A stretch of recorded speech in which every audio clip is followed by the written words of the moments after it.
Hello everyone, I welcome you all to our ADFARTECH podcast. I am Tashu, your host, and in this episode, I have with me Mr. Nikita Gordeev. He is the Director of Engineering, acting CTO of the fastest growing tech company in Qatar, that is Snoonu. It's a great privilege to have Nikita sir on our podcast. But before going further, let me give you all a small introduction about ADFARTECH Ventures. So we are IT tech platform with focus on IT solutions, IT resources, recruitments, and tech audio podcasts. We have vendor analysis with 50 plus tech partners including SAP, Oracle, Microsoft, Pega, OutSystem, Salesforce, Cloudera, Informatica, and many more. Our key solutions include ERP, application development, data, AI and ML, blockchain, cloud, managed services, UI, UX testing, and cybersecurity. We have resources base of 20,000 plus resources across all skills, which we can deliver both on-site and offshore within 24 hours. At FAR, we love to hear views of visionary tech leaders. So let's dive into the world of tech with you, sir. Mr. Nikita Gordeev, and let's have this insightful discussion on tech leadership in startups. So, hello, sir. Hi, Pascal. Nice to meet you, and I'm very happy to participate in this podcast. I also love to have this discussion with you, sir. And so, starting with the podcast, I have this first question to ask to you. That can you share your own journey and experiences in developing tech leadership in startup world?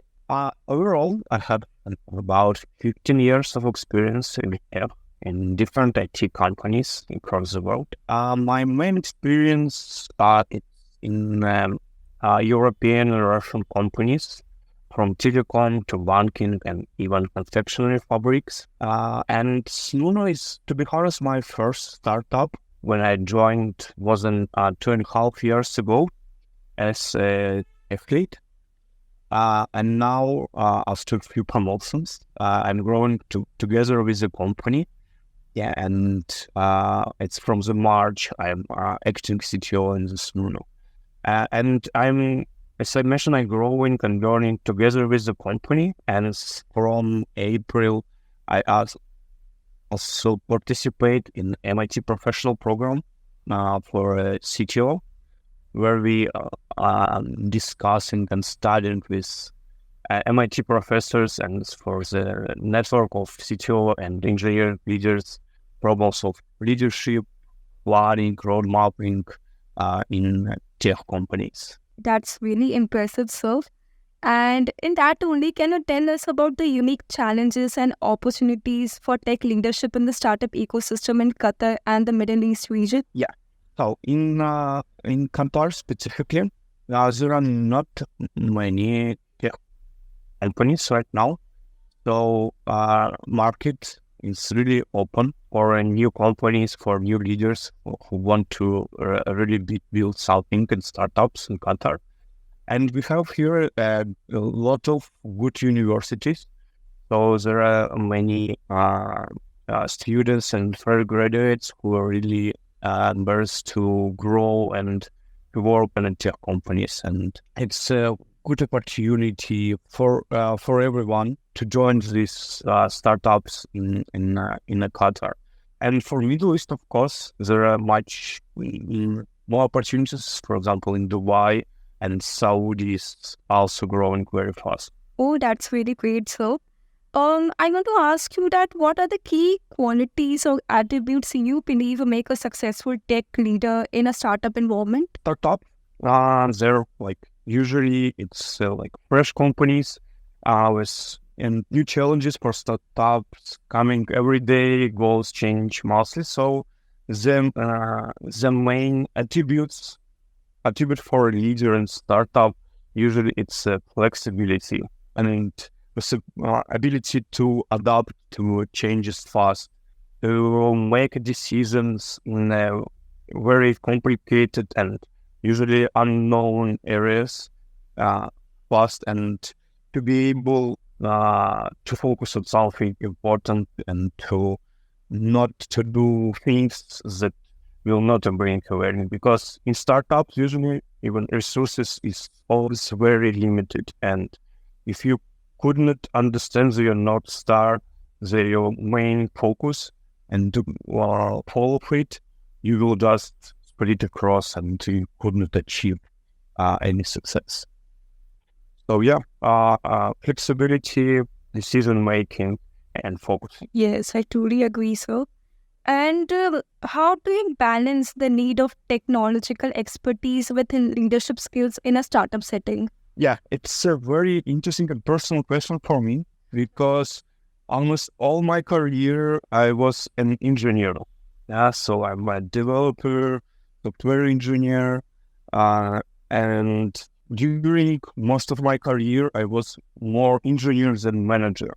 And now I become more management part, and it's also curious for me how to be a good leader after what soft skills I need to develop as a leader.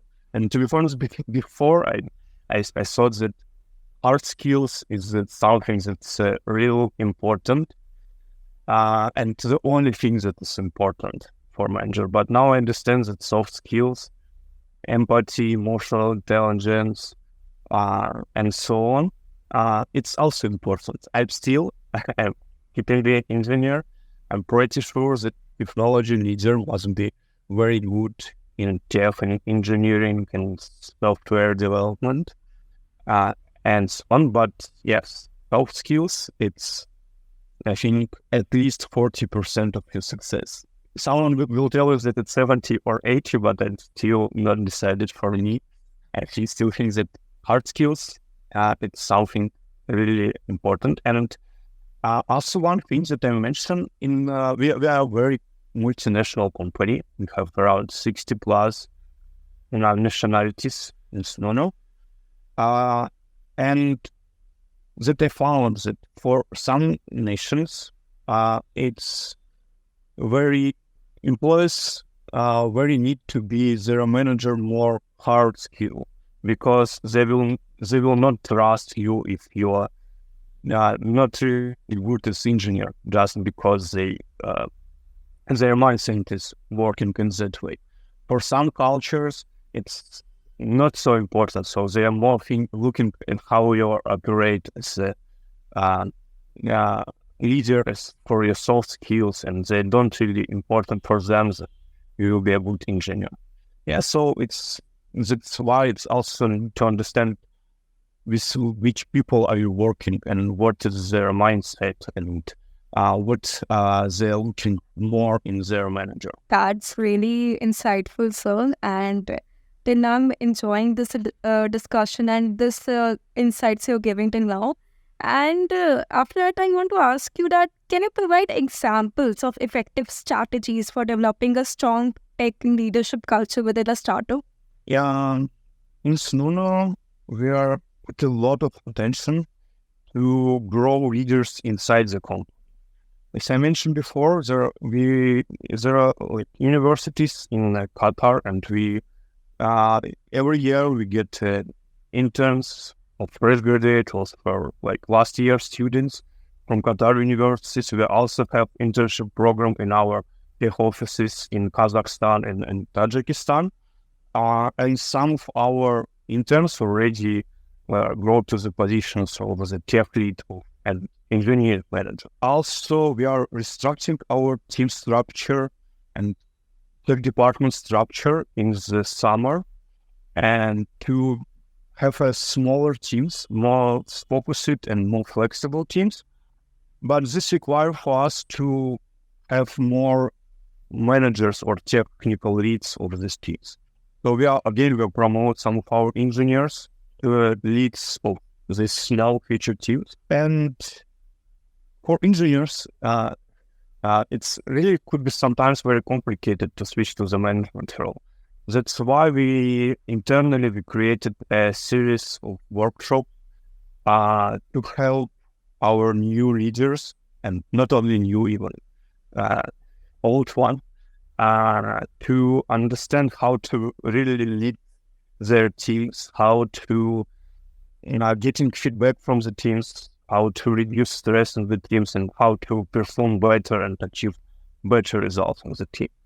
So, yeah, my approach and my opinion that in technology companies, the best leaders, it's yesterday engineers. And I'm fully agree that we need to grow leaders inside the company because they have a lot of knowledge about how company operate, what is the really problems in the company, and how to solve them. Well, I must say that sounds like a very great approach, sir. And I want to ask you, what are some challenges or pitfalls that startup face when it comes to tech leadership development and how they overcome that? Interesting question.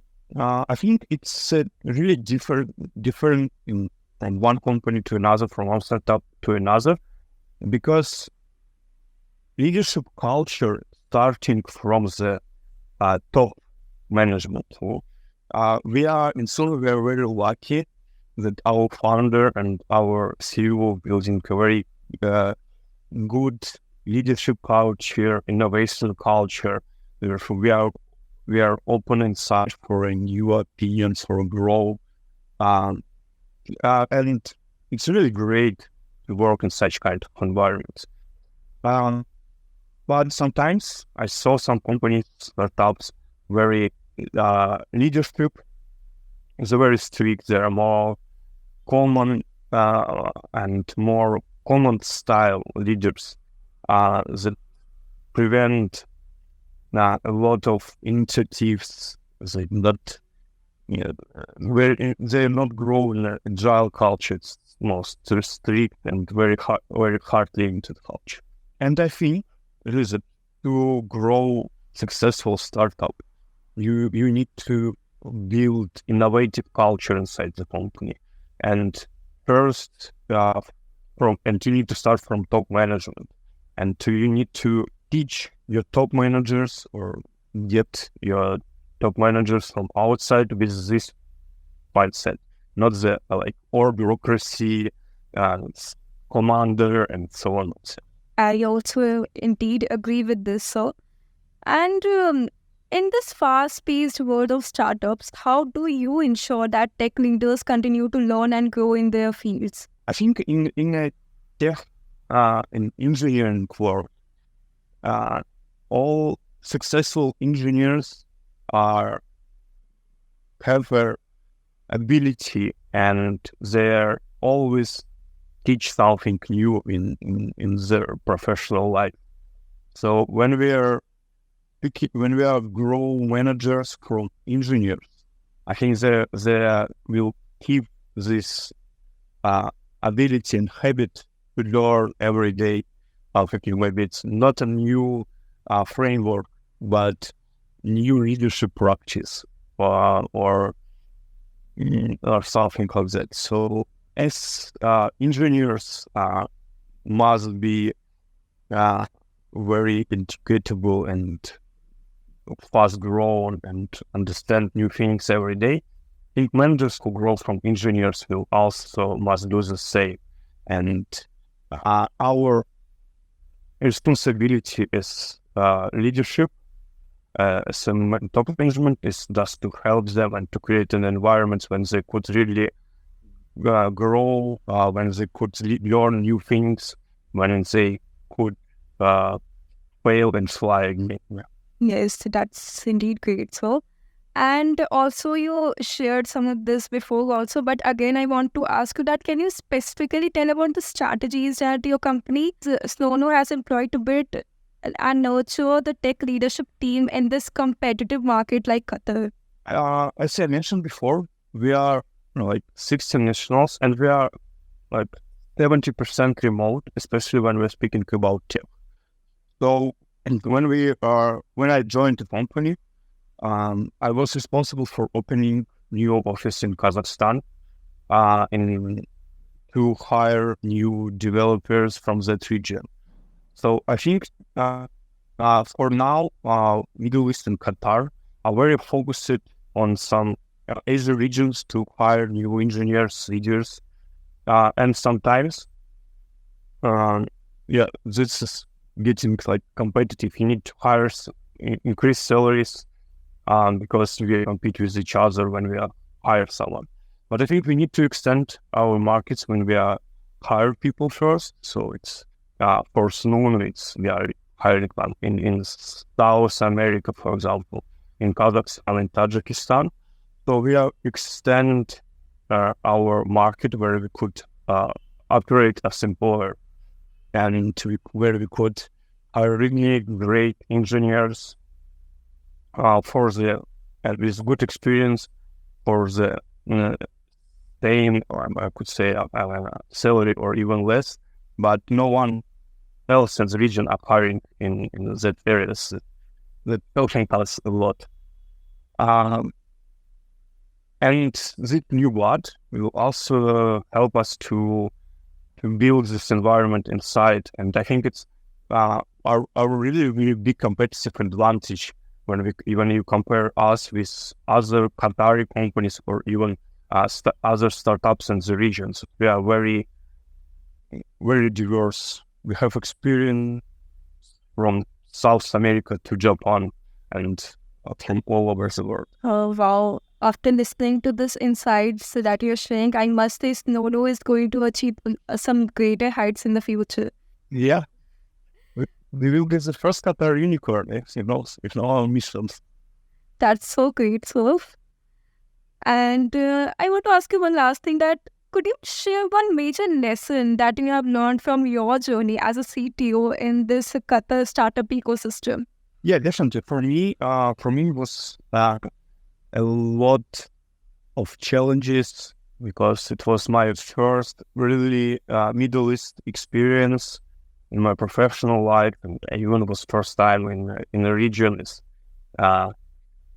a tourist, even I was not before. But what lesson is that even if you are a good professional in your field, if you are flexible and adaptive, you could be successful in each task, in each region, in each company.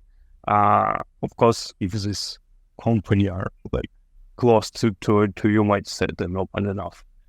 Yeah, so just do your work good and to achieve success in any field and in any battle. That's so inspiring. So, even before when I checked your LinkedIn profile, and today after listening to you, your experiences, your knowledge, I also learned a lot. And I must say, our audience are going to learn a lot of things from this podcast. So, and that was a really great discussion. Thank you so much for this, sir. Thank you too for this opportunity. That was it for the podcast. And to our listeners who are listening till now, I hope you all enjoyed this discussion, and we will be back with more such insightful discussion very soon. Until then, stay tuned.